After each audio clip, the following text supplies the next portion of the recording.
Hello, welcome back to my channel কুস blog. আশা করি তোমরা সবাই ভালো আছো আর আমরাও ভালো আছি। আমি চলে এসেছি আরও একটা ডেলি ব্লগ নিয়ে। আজকে হচ্ছে বিশ্বকর্মা পুজো, তাই আজকে আমরা সকাল সকাল সব বাসি কাজ সেরে স্নান করে রেডি হয়ে গেছি গাড়ির কাছে যাব বলে। তো দেখো আমি দুধটা নিয়ে চলে এলাম, আর আজকের ওয়েদারটাও দেখছো, সকাল সকাল একদম ফ্রেশ ওয়েদার। তো চলো চাটা খেয়ে নিই, তারপর যাব গাড়ির কাছে।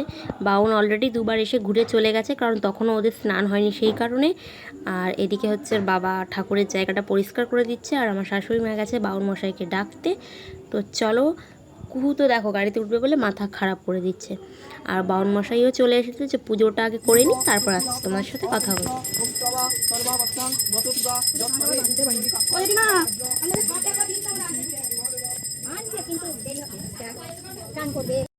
তো আখির হচ্ছে এটা প্রথম বিশ্বকর্মা পুজো, আর প্রথমেতেই ও লেট। ও যখন এসেছে তখন গাড়ির অর্ধেক পুজো সারা হয়ে গেছে। তো যাই হোক, এখানে গাড়ির সামনে হচ্ছে কি স্বস্তিক চিহ্ন আঁকা হচ্ছে, গাড়ির ভিতরে পুজো হয়ে গেছে। আর এখানে হচ্ছে বাবা নারকোলটা পুজো করে দিয়েছে, ওটা ফাটিয়ে 4টে চাকায় নারকোলের জলটা দিয়ে দিচ্ছে। তো ওইখানে একটা গাড়ি আছে যেটা পুরনো, এই গাড়িটা কিস্তি চলছে আমাদের। তো চলো এবার পুরনো গাড়িটার কাছে যাওয়া হোক। আর এখানে অনেকগুলো গাড়ি পুজো হবে, এটা দেখো অনিদার গাড়ি পুজো হচ্ছে, তার পাশে আমাদের গাড়ি। তো আগে অনিদার গাড়িটা পুজো হচ্ছে, তারপর আমাদের। আবার এইখানে সব পাড়ার সব মানে রাজাদের যে বন্ধুরা আছে তাদের সব বাইকগুলোকে এক লাইনে দাঁড় করিয়েছে, সবার বাইক পুজো হবে। তাই আগে বড় গাড়িগুলো পুজো হয়ে যাবে, তারপর বাইকগুলো পুজো হবে। তো এই যে এখানে গাড়ি যে পুজো হচ্ছে, আর এখানেও কলা গাছ বাজছে। কারণ সকাল রাত্রিও ভাড়া গেছিলো, একদমই সময় পাইনি সেই কারণে।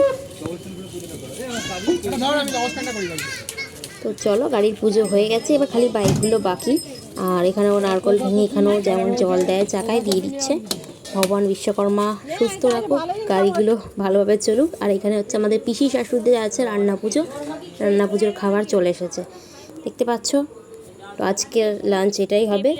আর আমি একটু ছাদে এসেছিলাম, আর কত কাঁচা হয়েছে দেখেছো। 3 দিন যে পরিমাণ বৃষ্টি হয়েছে কিছুই কাঁচা হয়নি, তাই আজকে সব কাঁচা হয়েছে। আর আমি একটু ছাদে এসে ঢং করছিলাম, আর বাবা এখানে ঘুড়ি ওড়াতে এসছে। আর আমি একটু রিলসও করে নিলাম 2-3টে। ও বাবাকে বললাম আসো একটু আমার সাথে রিলস করবে, করলো না, এখানে ঘুড়ি ওড়াতে ব্যস্ত। আর আকাশে প্রত্যেক বছর যেই পরিমাণে ঘুড়ি থাকে নেই খুব একটা, 3-4টে হয়তো আকাশে ঘুড়ি ছিল। তো চলো একটু রিলস করে নিই, তারপর